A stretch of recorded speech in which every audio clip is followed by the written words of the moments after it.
So acupuncture is definitely an effective intervention for kids with chronic pain. And we have 4 acupuncturists at our hospital. Most acupuncturists are licensed acupuncturists, LACs, and they've gone through 3,500 hours of training to be an acupuncturist. And so if you want to find one for your child, you can just Google licensed acupuncturist through their acupuncture credentialing site. So you should go to one that's licensed.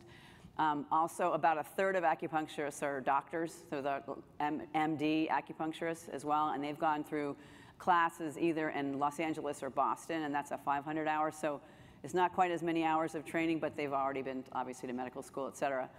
And they're as good. But don't spend as much time with you. Because licensed acupuncturist will spend about an hour with you, and a doctor will spend about half an hour with you with this, which is a little hard because you really want to talk to the person that's taking care of you. The efficacy for acupuncture in arthritis is in adults only. They haven't shown it in children yet, but I do think that it's an extremely important adjunctive thing to do for your children, and I would so recommend it for people whose kids have arthritis. Basically, you would know whether it worked for your child within 1 or 2 sessions.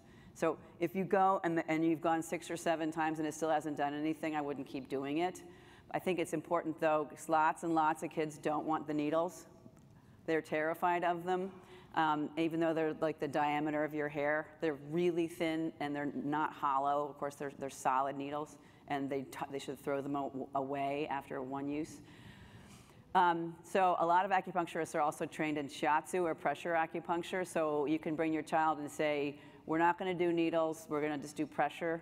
Some doctors do laser acupuncture. So it's just not like a burn laser, but like a laser pointer laser. And they do that in the sites, and that can be as effective as acupuncture as well. So again, with kids that are really terrified and don't want to have this done, I would at least try to go to an acupuncturist that specializes in children, because they do and they are trained very much in other ways of making sure your child gets the treatment.